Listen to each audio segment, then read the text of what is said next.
Mino izany va ianao ilay fanontaniana izay miverimerina hatrany, zanaka ve sa pikarama? Eo amin'ity fiarahantsika amin'Andriamanitra ity miomana ho any amin'ny mandrakizay dia tsy maintsy hazava amintsika ny lalana ombana, ny lalan-tsaina tian'Andriamanitra hitondranantsika iomanana ho any amin'ny mandrakizay. Mpiray lova amin'i Jesosy Kristy ny zanaka, mpandova. Fa ny mpikarama kosa dia mitady tambiny amin'izay atao rehetra.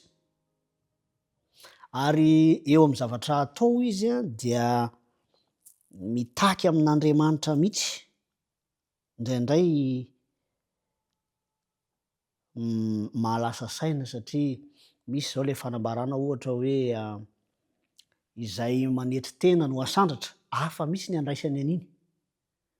Satria te hisandratra izy dia manao fanetretena.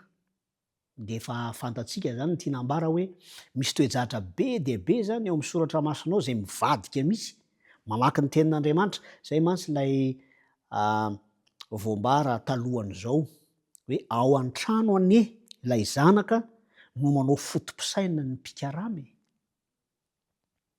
Natao hampieritreritra antsika izany satria aza adinoina mihitsy fa fiainana mantsy ny teny hoe mpino dia tsy hoe sendra mbanino fa fiainana ny finoana. Mpino, hitantsika tsara ny fampiasana an'izany amin'ny teny malagasy hoe mp, tsy hoe sendrasendra fa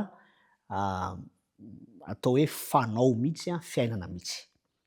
Zay no mahatonga an'ilay izy hoe ny mahazanaka, ny mahampandova dia ny maha-izy antsika mihitsy zany, resaka identité zany, statut zany. Mianatra mino isika mba hanekentsika ny fanambarana izay ataon'Andriamanitra. Ny zavatra mahavariana mantsy dia zao: indraindray rehefa akorotan'ny fahavalo zany io maha-izy antsika io, ilay antsoina hoe trouble d'identité, dia indraindray adinontsika ny maha-izy antsika. Ary misy fotoana aza tafalatsaka amin'ity ilay hoe mibaiko an'Andriamanitra mihitsy. Misy toe-javatra ohatran'izao amin'ity resaka fandovana ity, tsy dia hoe hiditra lalina be amin'ilay izy isika, fa mijery amin'ny fomba tsotra fotsiny, mora raisina hoe ny zanaka mpandova ve no mibaiko hoe iry ny anahy no tiako alaiko lovako, dia iry mba aloha hanianina. Fa raha ny mahazatra sy ny tokony ho izy mety misy ihany angamba zany fa tsy zany no tokony ho izy, fa ny tokony ho izy dia ilay ray aman-dreny izay tompony ny fananana manolotra ny lova, ary izy no mamaritra izany.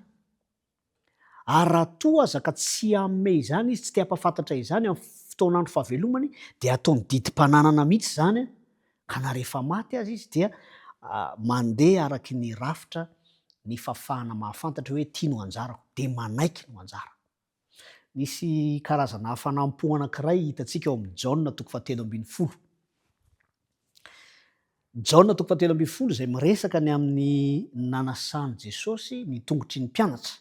Fantatsika zany fa raha eo amin'ny sehatry ny fiangonana zany dia ilay ataontsika hoe fotoana ny fanasan'ny tompo. Eo amin'ny andininy fahaenina dia zao ny fanambarana, dia nankeo amin'ny Simona Petera izy, Jesosy Kristy zany.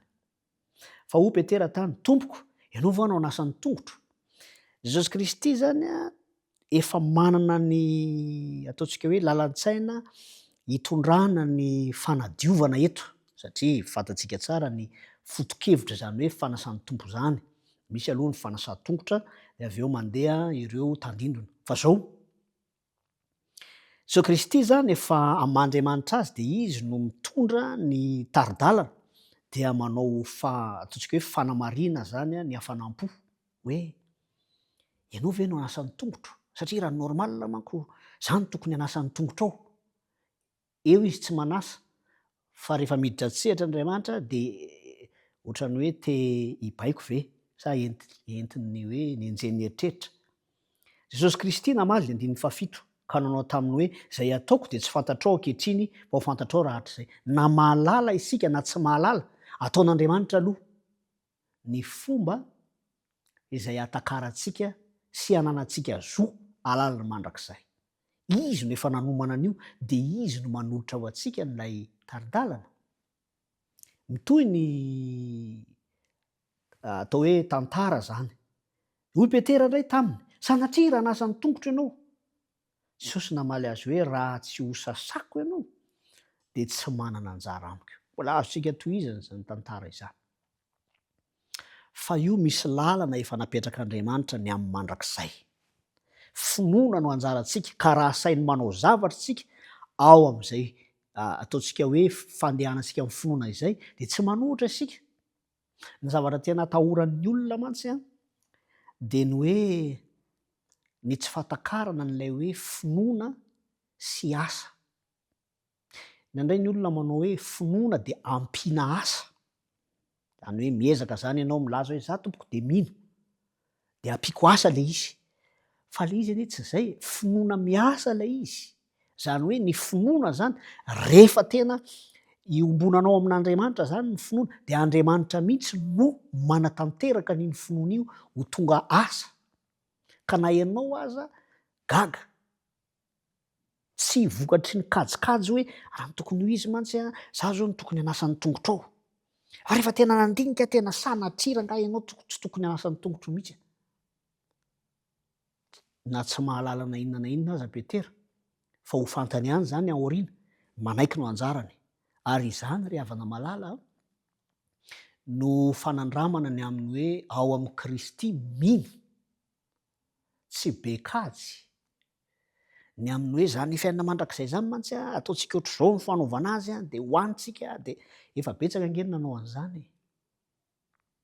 Any amin'ny Genesis 1:12 efa nisy nandoro biriky tany nanangana tilikambo ary ny hevitra fa arakaraky ny itombon'ny asa atao dia afaka inona moa ny filaza azy hoe mahazo antoka kokoa isika miakatra tsikelikely de tonga any amin'ny mandrakizay tonga any an-danitra. Tam'izay moa zay ny fomba fitenenany azy. Heverina hoe tsy ratsy lay tanjona ho any an-danitra ve moa ho ratsy. Fa mifanontaniana hoe zay ve le lalana. Fa tamin'iny moa Genesis 1:12 Andriamanitra mihitsy no nanapa-kevitra nanakorotana. Ny tiana ambara de zao. Misy lalana, misy taridalana efa atolotr'Andriamanitra. Atolotra amin'ny fomba tsotra. Fa lay toe-tsain'ny mpikarama mantsy de manao hoe sao de tsy zao io sao de feno fanahina hany ka mamorona zavatra be dia be zany anavesarana n'lay filazantsara. Ry havana malala mpandova an'Andriamanitra ary mpiray lova amin'i Jesosy Kristy. Mino zany fa ianao. Ary ao amin'ilay Luka 5:10 zay iverenantsika kely faran'lay zatovolahy zany zay zanaky ny tompony mihitsy. Zany hoe izy zany raha ny tokony ho izy sady zanaka no mpandova nefa ny aina ny toe-tsain'ny mpikarama. Ny 19:13 zany ao amin'ny Luka 5:10 de milaza izy hoe fa raha vao tonga kosa io zanaka ao io. Izy amin'io zanaky ny rainy. Fa noho ilay toe-tsaina mpikarama zany de mahita ny ataontsika hoe lafiratsy ny ralàny izy. Ka izy misy no miteny hoe io zanaka ao io. Tô manala tena sahady izy zany hoe tsy zanaka. Maromaro ny zavatra azontsika resana mahakasika an'izy io fa andao ifampitrotro ambavaka isika satria ararotin'ny fahavalo mantsy ny tia toe-tsaina mpikarama ity na de zanaka aza. Ary zay no mahatonga anao zany mandany fotoana toy izao mifanentana, mifampatsiaro, indrindra fa mifampivavaka. satria zavatra kely nelanelana io dia mahatonga ny olona iray hiala amin'ny fahazahoanantoka ny mahazanaka mpandova ka tonga any amin'ny toetsainy ny pikarama. Asaiko ampitiavana ary ianao mba hiombona fa hisy vavaka izay tononona. Vavaka isika tompoko. Ray tsara indrindra izay ny an-danitra misaotra anao zahay, satria miaro anay ny amin'ny toe-posy toe-tsaina manalavitra ny mandrakizay ianao. Azonao natao zany ary mbola azonao atao. Misaotra anao zahay raha mbola manana tompo-potoana afaka mandroso amin'ny fivelarana sy ny fifoazam-panahy izay ilaina. Toano hatrany ary aoka tompo ianao mihitsy no atanteraka izany fikasana tsara izany ao anatin'ny tsirairay avy, hitoerany mahazanaka ao anay ary ho ao amin'ny Kristy mandrakariva izahay. Tononona ny vavaka ao amin'ny anaran'i Jesosy Kristy. Amen.